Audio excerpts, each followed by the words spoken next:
Պատրաստ եք աջակցել Աննա Հակոբյանի կրթվելու նորաձևե շարժմանը։ Իսկ որ կրթության մասին է խոսքը, որ ինքը չունի։ Շարժում է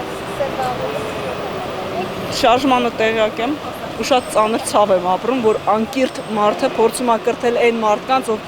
տարիներով կրթություն են ստացել, բացի այն, որ նաև կրթություն են ստացել, իրենց կյանքի փորձն է նաև իրենց կրթել ամեն հարցում։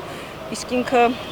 ձվից դեռ դուրս չեկած հավին կչկչալ է ուզում սովորեցնի։ Մենակ դա կարող եմ ասել Աննա Հակոբյանի մասին։ Ցավում եմ, որ ազգը իրան վստահեց եւ վստահեց իր ամուսնուն։ Ճիշտ է, բոլորս այդ ժամանակին մտածում էինք, որ դա իրականություն է եւ կհամապատասխանի այն իրականությանը, ինչի մասին որ խոսեցում էր, բայց մեծ ցավ եմ ապրում, իսկապես ցավ եմ ապրում։ Ինքս էլ եմ ժամանակին ընտրել, վստահելով, հավատալով, խոսքերը հուզումնալից էին իրա, խոսքերը շատ վստահելի էին, խոսքերը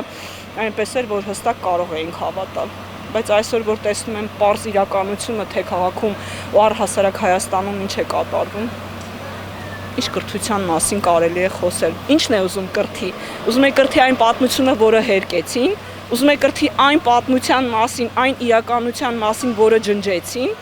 Այսօր ցավ ես ապրում ամբողջ հայ պատմության գրքերը բացելուց։ Ցավ ես ապրում, երբ որ գիտակցում ես, որ կնիքը առանց Արարատի է լինելու։